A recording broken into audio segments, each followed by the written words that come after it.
So I've been thinking about starting a podcast or blog or vlog or something for the last couple of years because I figured that, well, I may have some interesting stories to share from my life, from my experiences, childhood through adulthood, but also, I know a lot of interesting people who have gone through a lot, and have used those experiences to drive them to push themselves, to further themselves, to reach that which they've strived for, maybe their whole lives, maybe just the past few years. And I would like to share my story and their stories as well. And, in hopes of potentially inspiring others and providing others with individuals that they can aspire to. My name is Vincent.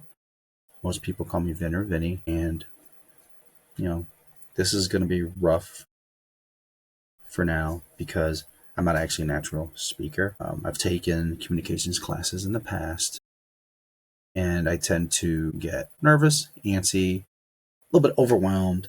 But both always told me that even if I'm not a natural speaker, I tend to seem like unnatural when it comes to interacting with others. I've never necessarily truly felt that way because I remember as a kid and then reaching my teenage years, I've always felt very nervous in terms of the interactions I have with people. But it got to a point where I realized I needed to do it. So I had to force myself until it became more natural, a more natural process. One of the ways I did that was finding things I have in common with individuals. Like if they're into sport, certain sport, if it's something I have some knowledge of or I have an interest in as well, I'd use that as an icebreaker and then go from there. Could be something, not even sports, movies, music, anything that I see I may have in common with that individual or may have some interest in, and they could teach me more about it. And I think it's helped me. So I may use some of those skills as we move forward to help myself become more comfortable.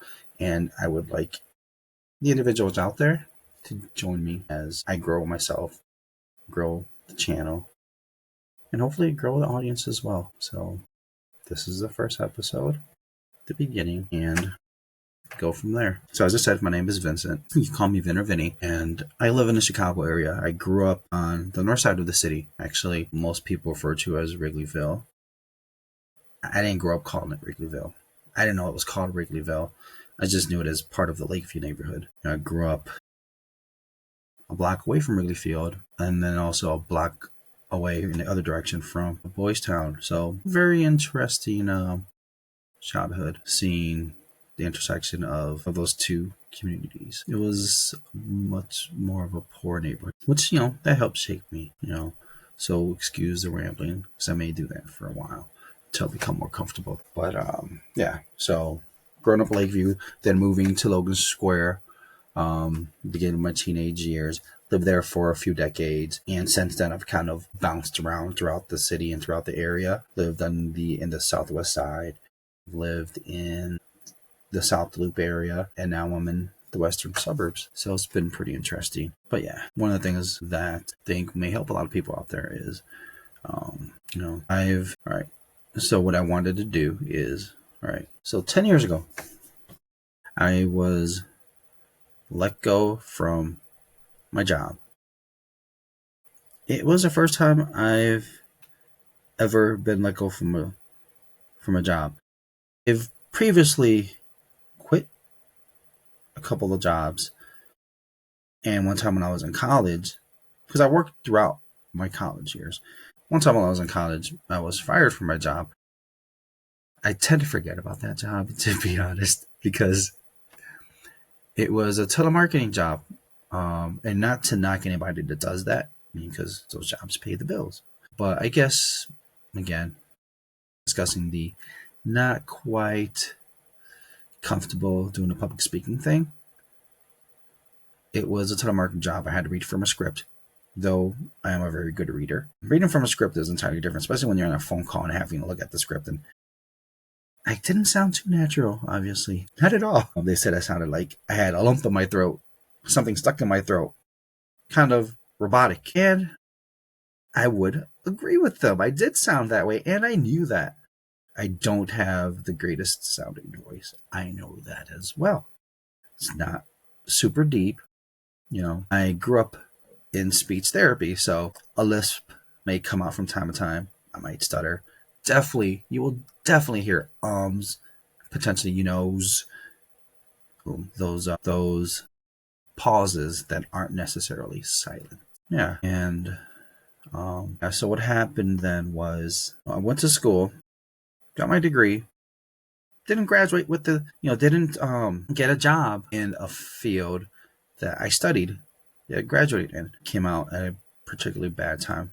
Not very much different to what's going on now. Lots of tech companies fell by the wayside. Remember that. So I found it hard to find jobs in my chosen industry. So I pivoted to financial services, in particular insurance. I was at that particular company for almost 13 years, a little bit over 12 and a half years, and then was let go. And it was actually the best thing that could have happened to me, because what it did was it kicked my butt into gear, right? And I was making what nowadays amounts to close to minimum wage. Back then it was considered, was it middle class? Now it's kind of not quite. It's towards the bottom of what's considered middle class, barely pushing that line. And I was complacent, dare I say, because of family experiences and relationship experiences and even workplace experiences.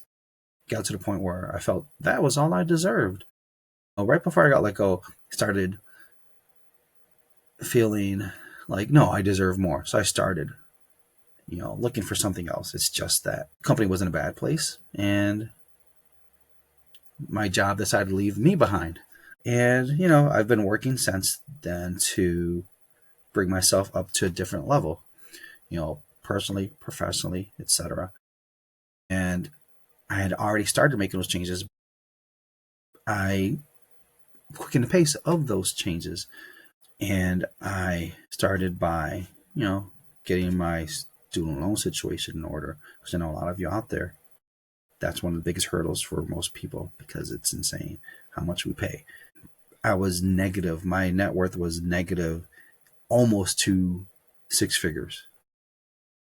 So I just plugged away and I did my absolute best. It took me about 4 or 5 years to get my income to increase to a certain point where I was actually able to pay more than just a little bit above the minimum, right? And also to where I was able to start saving money and increasing my 401k contribution, and increasing any other additional investments or other countries, which was basically. And I just focused on climbing that ladder, which I originally thought was going to be like a career path, turned into a career portfolio where you kind of just get all these different experiences and helps round out your career rather than just going straight up. And got to the point where, 10 years later, I tripled what I was getting paid when I was let go, right? Again, it's super massive for the majority of people out there. It's an amount I never thought I would make. But, it's not six figures, but it's still an amount I never thought I would make. But again, 10 years later, and I find myself back to where I was 10 years ago, having been let go again and out of work and looking for work. And it's actually the second time in the past year that happens, right? Yeah, so earlier I said, remember that about the tech companies and having it, finding it hard to find something. That's where I am again. But even though I've kind of been anxious and, at times down and feeling anxiety and all that, it does still feel different, because it's a different situation than I was in before. I'm married, kids, one kid, and I have someone who can help cover the cost of the items that I pay for, items that I'm responsible for, which I didn't have that in the past. So that feels good. But I do want to change that situation. So it's not just on her. But I understand, based on conversations with her and all that, she doesn't want me to jump into a situation that could potentially end up where I am again, losing the job because that company wasn't in a good situation, or being overworked, or exhausted, or et cetera, of those red flags you need to look out for. So, to wrap things up, because I don't want to make this too long, I don't want to lose audiences. I want people to join me, right? I'll probably go into a little bit more detail about my situations and all that. When I use this, I'm still trying to figure out where exactly I'm going to go, but I do want to inspire people because I know a lot of people out there do need that inspiration. I know because that's how it was for me. I've already have a list internally of people I would like to speak with who I think have really amazing stories. Whether they realize it or not, some of them have been inspirations to me. Some are family members, some are friends, and some are just people that I know around the way, professionally, personally, run into each other, and I know that they have stories worth sharing. And then as we go along with those different stories, as time goes on, this channel will find its path. I'm not trying to just completely dictate this is what I want to do right now. All I know is I want to be able to provide people with inspiration. And if you allow it, let's grow the channel together. Let's build this up. And with that, thank you and have a great day.